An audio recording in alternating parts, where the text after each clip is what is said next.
So with Boruto 2 Blue Vortex, I did want to talk about the first 10 chapters of the series so far. Right now we are heading into two major battles when it comes to Sarada and Hidari, as well as Himawari using the Nine Tails chakra for the first time when it comes to fighting Jura as well. Right now the setup for this series has been really good in my opinion, as there's been a lot of new characters finally being utilized into the plot, i.e. with Sarada and Himawari, whereas we saw in Boruto Part 1 there was a major focus when it comes to Boruto and Kawaki's character. At times in Part 1 it felt like there was an overuse of that, albeit Boruto and Kawaki are the main characters of this series, so they are going to get the most screen time. However, one of the biggest things that I really wanted when it comes to 2 Blue Vortex was the utilization of more of the side characters and some of the other main characters, such as the rest of the members of Team 7, like Sarada and Mitsuki. And so far in CBV, I can finally say that I'm looking forward to a lot of these characters' development and growth when it comes to not only their powers, but when it comes to dealing with the problems at hand, such as the enemies with Hidari and Jura as they battle these characters in the upcoming chapters. I'm really excited that Himawari actually became the Nine Tails Jinchuriki, as I'm not gonna lie, I was proven wrong about her character. As we saw in Boruto Part 1 and even in the Boruto anime, Himawari was kind of used as just a facade, more or less, even though she had some potential with the Byakugan, and even though there was some rage moments that did portray Himawari's power pretty well, even compared to the likes of Boruto and Kawaki. I never really thought Himawari could ever really touch the heights of the Otsutsuki. However, with Himawari finally becoming the Nine Tails Jinchuriki, as well as with her relationship with Kurama being on good terms, simply because Kurama had a good relationship with Naruto, that dynamic alone is gonna help Himawari in order to fight these bigger threats, such as Jura for example. Now, do I expect her to beat this character next chapter or in the next few chapters? Of course not, but the fact that she's already getting this power boost, on top of the fact that she already has a Byakugan, as well as she was actually able to train, and as well as her willingness to become a ninja and spending the past 3 years training, I do think it's indicative that Himawari will finally be able to get more of that shine now that she is actually being hunted by Jura. Same thing goes for Sarada, man. In Boruto Part 1, outside of that fight against Boro, Sarada really didn't have much screen time nor focus in the actual manga itself. Yes, in the anime there was a lot of development when it came to her Sharingan and her dynamic with Sasuke and Boruto. However, when it comes to Boruto Part 1, I feel like her, and especially with Mitsuki, felt like the odd characters out. Of course, Boruto and Kawaki were going to get that focus with their dilemma with the Karma Seals and them becoming Otsutsuki. However, Sarada is the captain of Team 7 after all, and they made that a focal point for her character since she does want to become Hokage. However, now that it's been 3 years later, with her unlocking her Mangekyo Sharingan at the end of Part 1, she is going to have to fight her father, aka Hidari, and now that she's finally facing someone that does represent Sasuke, she is going to feel some type of way when it comes to actually fighting him, since she did realize that Hidari was using Chidori, something that only she and Sasuke can actually use. I think that sets up for her to actually show off her abilities, since it's been a while since we've seen Sarada scrap like that. And when it comes to her fighting ability, we did see some impressive things to indicate that she's gotten a lot stronger, such as having the ability to dodge Hidari's Chidori. I think it does show her that her reaction time, and not only that, her speed as well, has greatly increased to allow her to fight characters such as Hidari and Jura. Of course, I don't expect her to beat these characters. However, I do expect some great things out of Sarada, simply because Naruto and Sasuke are no longer here in the story. With them being removed from the plot, this allows for characters like Sarada and Himawari to step up in the story, and it is needed, since the main theme when it comes to teaching the next generation to surpass the old, it's always been a consistent theme. Yes, of course there are some outliers, with some characters in the past being stronger than a lot of the newer gen characters, with Madara for example in Naruto Shippuden during the war arc, but when it comes to the overall generations, the new one will always surpass the old, and in order to continue that main theme, these newer gen characters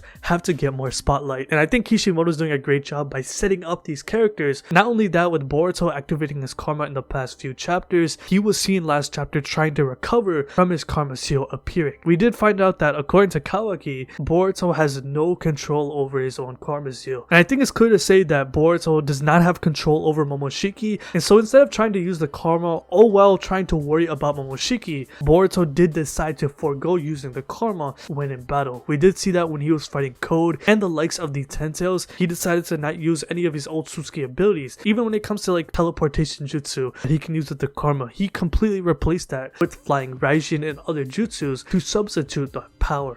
And as we saw when Boruto used that karma, he immediately left the battlefield. And while he was talking to Shikamaru last chapter, it is understood that Boruto will be out of the story for at least the next couple of chapters in the series, because right now there are bigger dilemmas at hand when it comes to fighting these villains. Of course, I do expect Boruto to come back, as well as Kawaki. Kawaki is already heading his way toward Himawari in order to protect her, so eventually we will get to see Himawari and maybe Kawaki team up in order to fight Jura. I think Kishimoto, when it comes to the first 10 chapters of TBV, has done an exceptional job when it comes to setting up these characters of the new gen. Not only that, I've been really impressed with Team 10 when they were fighting Jura, for example. Of course, from a power perspective, I don't expect any of these characters to take down Jura or Hidari. Logically, it wouldn't make any sense because they are these newer villains that even Code ran from the smoke. Even though they are essentially outmatched in terms of power, their teamwork when it comes to battling off Jura to keep Himawari away from him was very impressive. Using their teamwork of Ina Shikacho, not only that, being able to escape from battle temporarily did impress me a lot because we're getting the utilization of Boruto's cast. Of course, I would love to see more of the new gen characters like a Metal Lee or a Denki, maybe some inclusion of the anime only characters finally being included into the manga, but when it comes to the available side characters that we know of the new gen, they have all been utilized, and I think that's the most important part because that was kind of a, I wouldn't say critique, but that was something that I wanted more of when it came to these other side characters. Of course, from a power perspective, I don't really expect Team 10 to battle Jigen or Ishiki. That doesn't make any logical sense. However, now that we are in the time skip, I think it is a fair expectation to have all of these characters to step up when it comes to protecting their village. So far, they have been doing that. I think that's been a massive improvement when it comes to Boruto TVV because Boruto Part 1, let's be real, it was mostly just Naruto, Sasuke, Boruto, and Kawaki. Outside of those characters, it was a sprinkle of Sarada and maybe a little bit of Mitsuki, but outside of that, it was whatever really. It was just the 4 main characters plus whoever villain that was present, such as Jigen, Momoshiki, or Ishiki, for example. Another side character I didn't get to mention yet was Konohamaru. I know Konohamaru is like the meme in the Boruto community. I love to clown him a lot. You guys in the comment section below love to clown him as well. I think Konohamaru is finally getting some plot development for his character because, let's be real, in Boruto Part 1, my man was getting punched around like a punching bag. Of course, albeit the battles he was put in, he had no chance of winning. Fighting Kashin Koji, Ao, Jigen, Ishiki in the anime, Victor in the anime, he's fighting Kara members. And let's be real, Konohamaru is not that level yet. He is still strong. I know I do make fun of him, but when it comes to the 10-tail villains with Jura, Hidari, Matsuri, and the bug 10-tails, with Matsuri targeting Konohamaru, eventually that fight will happen. And since he is the Hokage advisor right now, as we've seen in the first chapter of TBV, they're setting him up to have a much bigger role in the time skip. That's one thing I'm happy about as well because in Boruto Part 1, not only was he a punching bag, he kind of got kicked off his own team. Sarada was made the captain of Team 7. Obviously, that's not his fault. The plot kind of forced Sarada to become the captain due to the circumstances that they were in when they were fighting Boro. So Konohamaru was not really that present toward the end of Part 1, and it kind of sucks because I know Konohamaru fans are still trying to hype him up, and as much as we clown him, he's still present in TBV, and he's finally getting that opportunity to actually get a bigger role in the manga, and I think that's huge for his character because since he is the advisor to the Hokage, let's say something happens to Shikamaru, let's say he gets removed from the story like Naruto or even killed, which I wouldn't rule out at all. I even think someone like Code, who we haven't seen for a while, I do think he can come back and kill a character like Shikamaru since he is on his hit list, right? And that would allow Konohamaru to become the next Hokage, which would be hilarious since we've all been clowning him. But with this potential fight with Matsuri versus Konohamaru, I do have some expectations for Konohamaru to deliver. It's been 3 years since Part 1, and hopefully we get to see Konohamaru at full power. We've seen him have some cool moments like when he fought Jugo. He does have some power for sure, with him being the student slash rival of the 7th Hokage. However, I think it's time for a character like him to step up as well, and I think it's fair to say that since he is teaching the new gen. And amongst the old gen characters, he is the youngest after all, and he is also Team 7 sensei, and because of that, it's his duty to protect the village. So that's one thing I really want to talk about when it came to TBV. The side characters that have been impressing me, man. Just the fact that they're finally having relevance.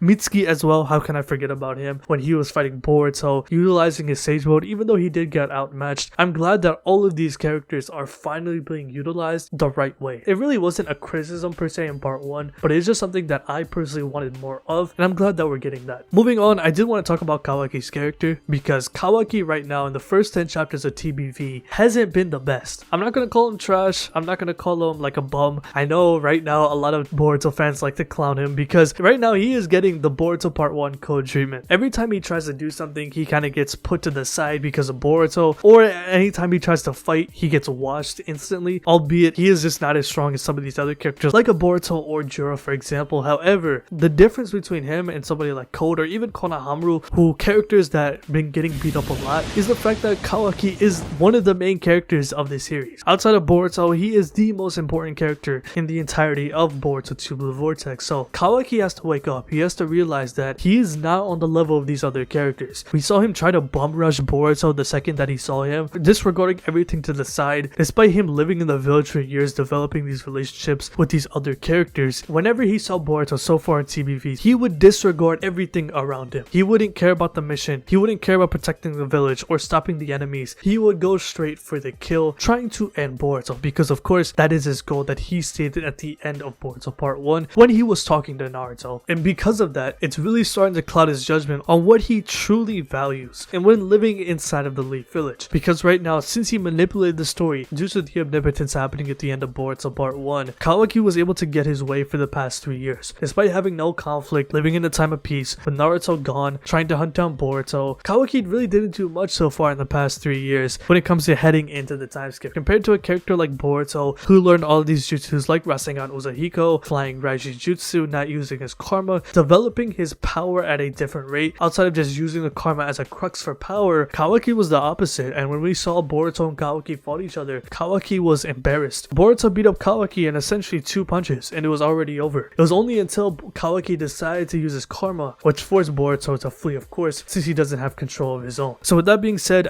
I think Kawaki has to realize that he's not on that power anymore. He's just not. Even though he did get stronger, it's clear by the development of his dojutsu. However, just to be honest with you, he's just not on that level. Now, do I expect him to be on that level eventually? Of course, because he is the other main character of this series. As we saw in the first page of this series, Boruto and Kawaki are the only people squaring off in a destroyed version of Konoha. So with that being said, Kawaki's gonna have to find a way to get stronger. Number one, I don't think training is gonna work. Despite going through multiple training arcs with the karma and then without it when he was training under Naruto, it's clear that he's not really someone who likes to use the ninja way. We saw that when Team 7 was training in order to battle Code, Kawaki did not want to use the ninja tactics. He wanted to train his Otsutsuki abilities instead, and we're seeing the byproduct of Kawaki only relying on that in TBV so far, because he really can't do anything. And I hate to say this, but in order for him to get close to his goals of eliminating all of the Otsutsukis, he needs that power ASAP. And right now, the only way to get closer to killing somebody like Boruto, which I don't think he ever will, maybe he can, but when it comes to stopping him and the other 10 tails like Jura and Hidari, he's gonna have to find ways to get power. Now, does that mean hijacking the 9 tails from Himawari, or trying to obtain his own chakra fruit, for example, because he is an Otsutsuki after all, or maybe trying to devour the other 10 tails? Is that even possible for somebody like Kawaki? We don't really know, but right now, he's not really going to be able to accomplish anything unless he gets more power, because when it comes to his character, he does have high IQ when he battles. However, he's so narrow focused on what he wants to accomplish when it comes to killing Boruto that when he sees him, he just sees red. He's trying to go for the kill, and it honestly just makes him look so stupid. However, he did find a weak point when he did confront Boruto, when he did activate his karma, since he did realize that Boruto has no ability to control his karma seal, and that could potentially mean bringing out Momoshiki. However, that's a major risk, considering that not only does Boruto not want to bring out Momoshiki, but if Momoshiki ever does come out with the control over this version of Boruto, at least from the powers that we've seen from him in base form, Borushiki would be unstoppable. No one would be able to stop him. Borushiki would literally wipe out everyone in Konoha, not named Damon and maybe Ada, Hidari, and Jura, but he will kill everyone if he gets control over this version of Boruto. And I'm not sure if Kawaki is willing to go through that route. He still has Amato in his corner, as Amato for some reason still hasn't gotten that karma seal implementation onto the cyborg that he's built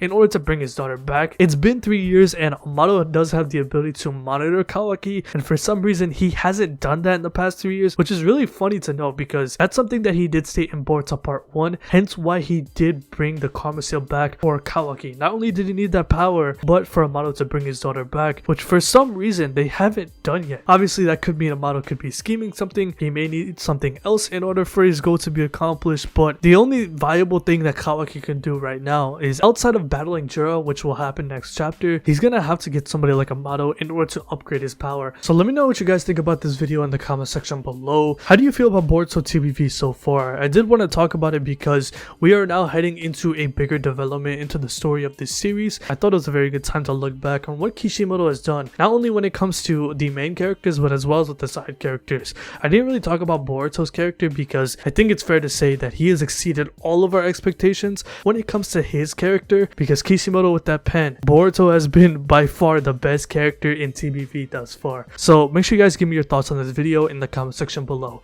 So if you like this video, hit that like button, subscribe, hit the bell as well, and have a good day. Peace.